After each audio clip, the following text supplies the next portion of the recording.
don't mind that. That's just the communist alarm that's going off. I think that the Russians are attacking us right now. Anyway, we have to wait for this call to the volunteer fire department to be over, but I guess it's also the alarm that says, oh no, the Fairy King's about to talk on this video. I've had a lot that's been going on in my life, good and bad, over the last few months. There certainly has been a lot of loss, painful loss to me. People that I love very much that are not to be replaced. I thought somebody was calling me. I guess I'm hearing things. You know, those darn communist alarms. I think the Russians are about to parachute in here now at any moment. Yes, I know. All of us Cold War babies are terrified of the Russians. It's just the way it is, you know. Now, where was I? Oh, yes. I've gone through a lot this year. I've lost people that I loved very much. They can't be replaced. Now, as a shaman, I understand the relationship between life and death. And as far as I'm concerned, you know, the soul never dies, it never changes, other than to grow and to grow stronger. I have often referred to life as really the second gestation period. We fall through our mother's womb at first birth, but our second one is the cumulative time that we spend growing in spirit and as individuals.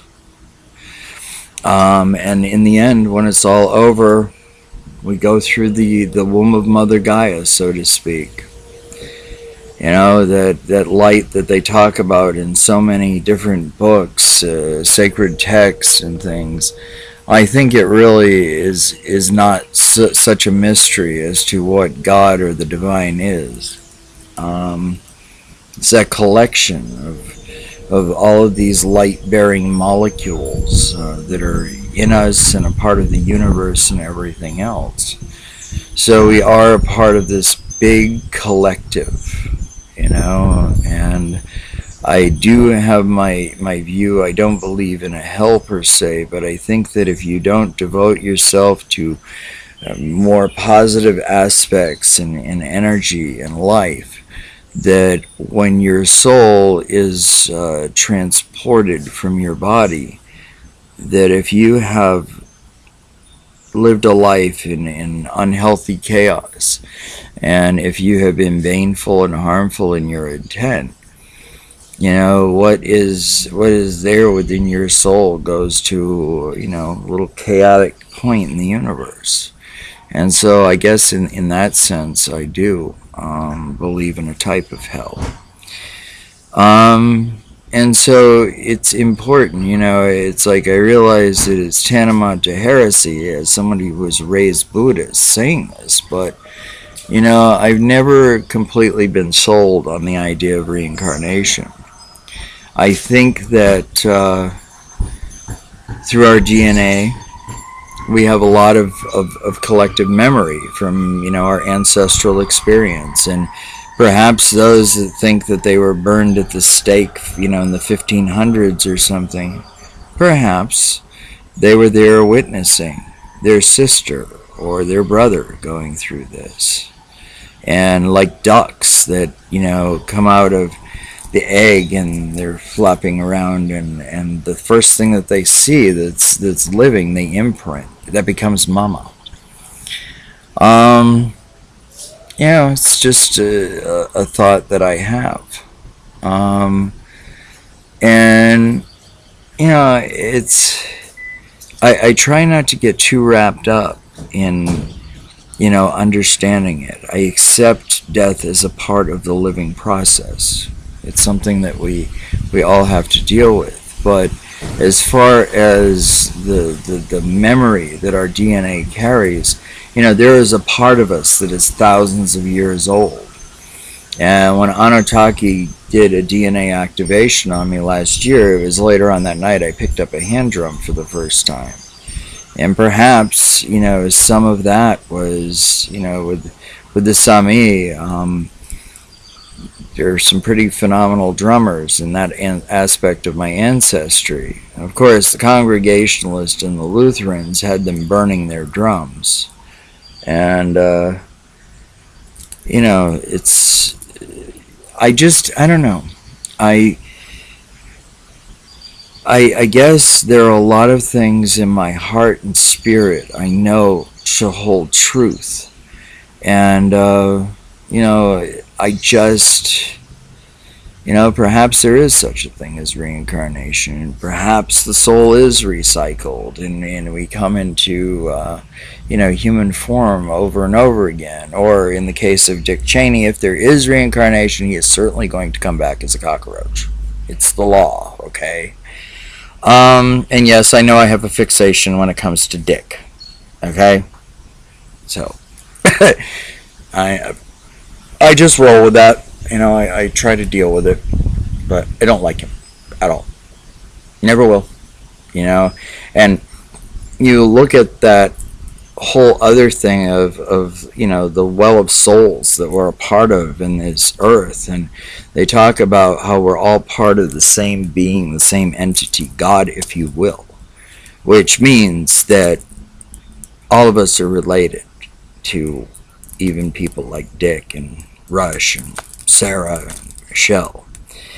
I know that there are people that think I am kind of narrow-minded when it comes to Republicans. No, I just don't like people that are assholes. And I am disappointed, actually, in some of the people that I know. And I don't want to hear any grief about this. There are intelligent Republicans out there.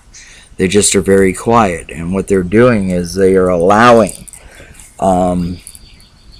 God to be brought into politics. And the gods of my understanding would not dirty themselves in such a rotten and foul game.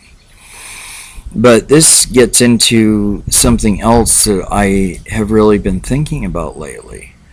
You've got to take control of your life when there are, undesirable spirits in it. Many of you are witches. You know how to use a broom. Get busy with it. We've got to make ourselves strong spiritually. It is so important that you take care of the soul within you. Oh my. Jose has brought me a rock. What is this rock? Why don't you say hi to people in internet land? Hi. Here. I like rocks too. But anyway, this is... Just think of this as your one time, okay? Your one time to experience this gift of life. Don't you want to make use of every moment of it? And really, I am absolutely orthodox in my thinking on this. When if you are not living your life but existing it, you're spitting in the face of the gods that created you, of the ancestors that made it possible for your human body to take form and house your soul till, the second gestation period is up. Be happy. Your happiness is your own responsibility. It truly is. And if life is not working out the way you want it to, you need to do an inventory and look around you and see if, it gets into, certainly aspects of Buddhism. I mean, the way that I sum it up is this. If you're watching shit and you are listening to shit all the time and you're eating really unhealthy food that's basically shit, your life will be shit. It's pretty plain and simple from my perspective. Now, certainly, I spent a large part of my life, living it, breathing it, and that's the direction. And it's never too late. It is never too late. I only started hand drumming last year. And it's like Mike Addison had said to me one time, we were talking about this, and you know, he said sometimes you have to drink the Kool-Aid that you serve others. So right about that. So now when I tell people it's never too late, believe me, I have a precedent. It's like a lot of other things, that I have embraced later on in life. And I'm very proud of the students that I have, and there are quite a few of them, especially the younger ones. There have been people that, are not terribly sympathetic about that, and they bitch and complain about, the kids and everything else. And somebody had made a comment one time that I didn't need the bullshit of the kids. Well, actually, I don't need the bullshit of some adults in my life that behave like bad children. The kids, and that's, now taken on the form of like 15 to 30 with me, because a lot of people are growing into their own. They're coming to understand things, and they're doing it a lot earlier. It took me almost, 39 years before I started waking up. And I see an awareness now that's coming earlier and earlier. We have to be compassionate for them. It's like when I turned 18, there's still a world where you could work for the same company for 30 or 40 years, where, communities stayed together, where families stayed together, and the suffering was there, but it was there in a remote way. There was hope, there was promise, realized dreams. And I guess what I'm really getting at with this is it does take a village. It's to friends of mine that get upset with me because they don't like Hillary Clinton. I'm like, if anybody else had said it, you wouldn't have such an issue with this. She's right. It does take a village, and we've got to be there for one another. So I guess the long and short of what I'm saying is keep your life positive. Eliminate the shit. If you have people in your life that are bringing you down and they are not creating an atmosphere where you can better your lives through that friendship, then it's time to cut your losses. I am very fortunate with the circle of friends that I have. They're amazingly wonderful people, and I wish that for everybody. Take care. Have a wonderful life.